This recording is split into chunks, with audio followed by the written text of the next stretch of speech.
Ni saa 12 Afrika Mashariki, sawa na saa 11 kamili Afrika ya Kati. Hujambo, leo ni Disemba 29, 2025. Karibu katika Amka na BBC. Mimi ni David Nkia. Katika Amka na BBC asubuhi, Rais wa Marekani Donald Trump ameelezea mpango unaowezekana kumaliza mzozo wa Urusi na Ukraine kuwa karibu sana, ingawa masuala kadhaa bado yanahitaji kutatuliwa.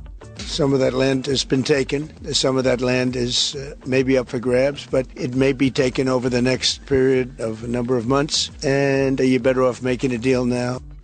Kuelekea mchezo wa mwisho wa hatua ya makundi ya michuano kombe la mataifa ya Afrika AFCON, winga Tanzania Simon Msuva amesema bado ana imani ya kufanya vizuri katika mchezo wao dhidi ya Tunisia. Na katika makala maalum ya mwisho mwaka leo hii tunaangazia namna ambavyo vijana wa kizazi cha Gen Z walivyosababisha mabadiliko katika nyanja ya kisiasa kwenye nchi mbalimbali duniani. Hii maana yake nini? Tusiwe na demokrasia kwa usemi tu, maana kizazi kilichopo hivi sasa kinazingatia misingi ya demokrasia ambazo wao walikipata kikiwa kimetangulizwa na wale wakombozi wa mataifa wakati walipigania uhuru wa mataifa haya.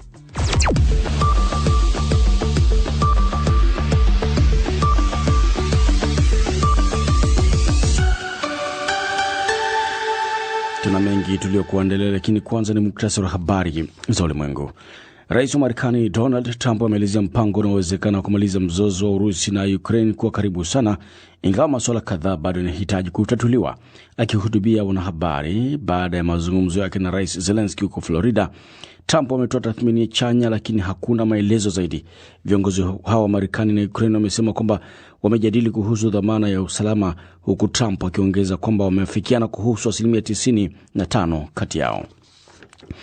Eritrea imesema kitendo cha Israel kuitambua Somaliland kama nchi huru ni jitihada za makusudi za kuleta ukosefu wa utulivu na machafuko katika eneo hilo na maeneo mengine duniani. Eritrea imetoa wito kwa Baraza la Usalama la Umoja wa Mataifa na wanachama wake kuchukua hatua kali dhidi ya uamuzi huo.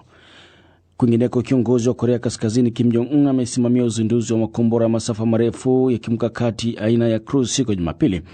Uzinduzi huo ni tukio la hivi karibuni zaidi miongoni mwa shughuli nyingi alizohudhuria Kim katika juhudi za kuonyesha maendeleo ya kijeshi ya kiuchumi ya nchi hiyo kabla ya mkutano muhimu wa chama unaotarajiwa kufanyika mapema 2026.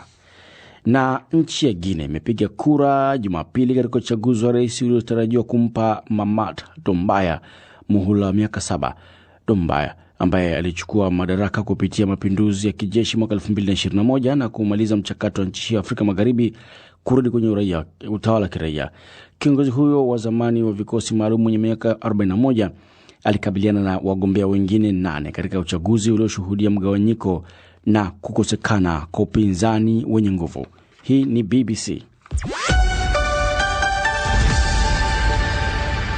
Na mnasikiliza Amka na BBC kutoka idhaa ya Kiswahili ya BBC kikutangazia kwenye FM, radio shirika na kwenye internet katika bbcswahili.com. Nchini Tanzania unatupata kupitia Radio 1 ya pale Dar es Salaam. Kenya ni Mwanedu FM, Uganda ni Voice of Busoga, na iwapo upo DRC yategea sikio kupitia Radio Muungano Beni. Matangazo haya pia yanapeperushwa moja kwa moja kupitia ukurasa wetu wa Facebook, andika BBC Swahili. Na wadau wako asubuhi ya leo ni mimi David Nkia. Rais wa Marekani Donald Trump ameelezea mpango unaowezekana wa kumaliza mzozo wa Urusi na Ukraine kuwa karibu sana, ingawa masuala kadhaa bado yanahitaji kutatuliwa. Katika mkutano huo uliofanyika huko Florida, viongozi hao wa Marekani na Ukraine wamesema kwamba wamejadili kuhusu dhamana ya usalama, huku Trump akiongeza kwamba wameafikiana kuhusu 95% kati yao. Zaidi na Martha Saranga. Zelensky anasema kwamba mpango wa amani wenye takriban vipengele 20 umekubaliwa kwa 90%, huku Trump akisema kuwa dhamana ya usalama kwa Ukraine iko karibu kukamilika kwa 95%. Hata hivyo, rais wa Marekani pia anasema bado kuna swala moja au mawili magumu zaidi yaliyosalia, huku swala la ardhi likiwa ndilo gumu zaidi. Katika maelezo yake ya ufafanuzi, Trump alisema kwamba swala la ardhi ni moja ya mambo bado kutakuwa na hiyo imechukuliwa. Baadhi ya ardhi hiyo inaweza kunyakuliwa, lakini nyinginezo zaidi inaweza kuchukuliwa. Lakini Urusi ingependa kuona mwisho na Ukraine ingependa kuona, na nadhani ni wakati wa kumaliza. Ukraine would like to say that I think it's time to end. Katika mahojiano na ilani ya mazungumzo. Ili kuitambua Somaliland kama nchi huru ni jitihada za makusudi za kuleta ukosefu wa utulivu na mchakato katika eneo hilo na mengine duniani. Eritrea imetoa wito kwa Baraza la Usalama la Umoja wa Mataifa na wanachama wake kuchukua hatua kali. Katika taarifa iliyotolewa jana, Eritrea iliomba China ichukue jukumu, ikisema kwamba kuna mfanano wa wazi kati ya hali ya Somaliland na ile ya Taiwan.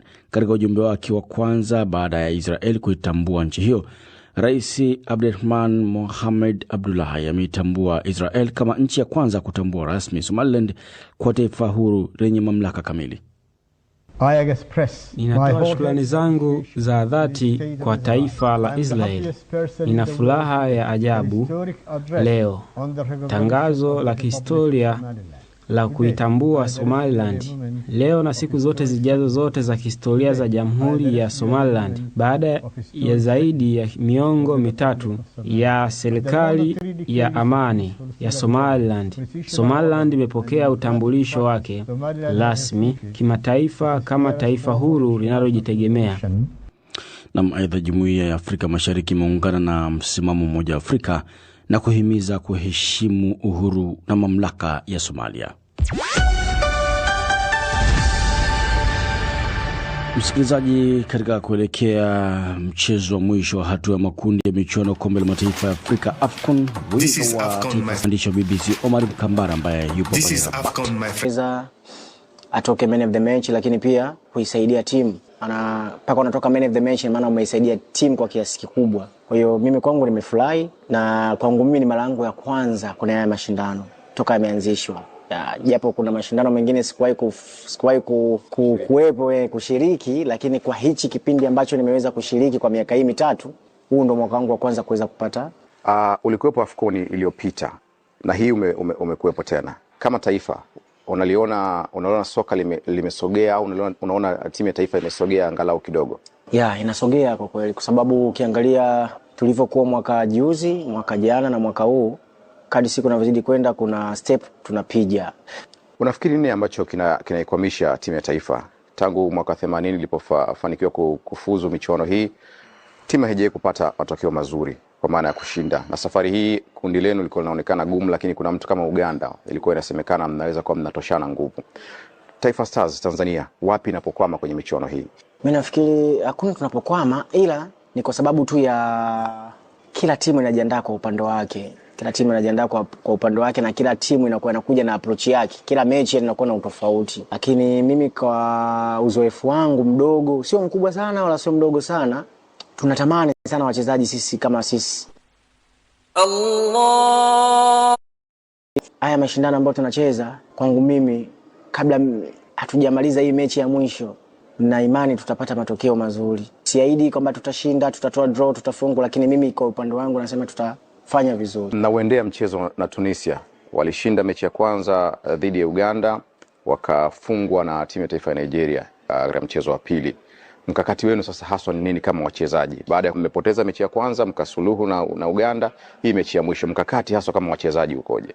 Mikakati ni kuipambania hii mechi ambayo imebakia, iko mkononi mwetu. Na ukiangalia hata kocha, tuna muda japo sio mkubwa, tuna muda mdogo sana ambao utatufanya sisi tuweze kujiandaa kwa huu mchezo ambao uko mbele yetu. Kwa hiyo mwalimu anajua nini cha kufanya kwenye hichi, na sisi kama wachezaji tumejiandaa, akibadilisha mfumo kwa sababu kila mechi inakuja na utofauti. Kwa hiyo anabadilisha, anasema mechi hii nitamtumia huyu, mechi hii nitamtumia huyu, nitaweka mfumo huu. Kwa tunasubiri mwalimu mazoezi yake ya mwisho nini atatupa kama sisi wachezaji. Sawa, unafikiri labda majina haya kwenye hizi timu kama Nigeria, Tunisia inaweza kawa ni sababu ya wao kuwa wanafanikiwa zaidi? No, sifikiri kama ni majina yao, ila kitu ambacho kiko mbele yangu ambacho mara nyingi mimi nawekaga mkazo wa wachezaji kutoka nje.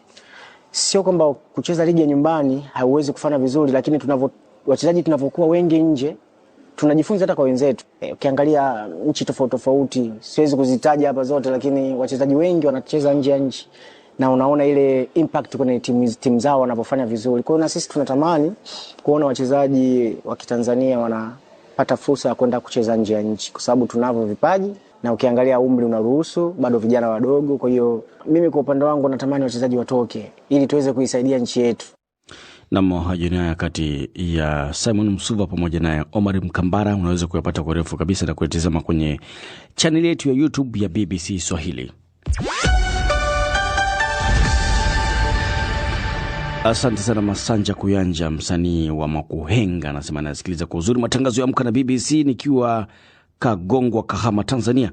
Richard Men anasema waamsha Mudi Mabegi wa Kariakoo. Hizi zina baba ya heshima ya Nobel, ni maoni yake haya. Lakini Michael John David anasema anaitakia kila laheri Taifa Stars zitakapocheza mchezo wake wa mwisho dhidi ya Tunisia. Na ujumbe mwingine ni Jafari Kopo wa Moshi, Tanzania, anasema anapata vyema kabisa kutoka Moshi mjini hapa. Na Nazareth Mhilela anasema Wairinga huyu Mfindi Nyololo, viongozi wakubwa wajadiliane vyema ili waweze kumaliza vita. Nukaribisha vile vile kwenye ukurasa wetu wa BBC hapa, taarifa nyingi zipo hapa. Lakini tajiri na asiye na sauti Jens Putin alivyoingiza vitani mabilionea wa Urusi. Pita pale uweze kufahamu ni kwa namna gani. Lakini Zelensky asema Urusi haitaki amani ikijiandaa kukutana na Trump. Sasa msikilizaji, kutoka Asia kusini mashariki mwa Asia, bara la Ulaya hadi Afrika Mashariki, nguvu ya kizazi cha sasa cha vijana Generation Z ama Gen Z zimekuwa zikitikisa utawala mbalimbali na kuibua mijadala kuhusu haki za kijamii, nafasi za vijana katika siasa na mustakabali wa uchumi. Ndani ya mwaka 2025 pekee, kuanzia Januari hadi Septemba, maandamano yaliyopangwa na kizazi hiki yamekuwa yakionekana mara kwa mara, yakisababisha hata kujiuzulu kwa viongozi, kusitishwa kwa sera mbalimbali na kuibuka kwa mijadala mipya ya kitaifa, kama anavyoarifu hapa Bildini Waliaula. Mwaka wa 2025 utakumbukwa kama mwaka ambao vijana wa Gen Z walijitokeza wakajitambulisha kupitia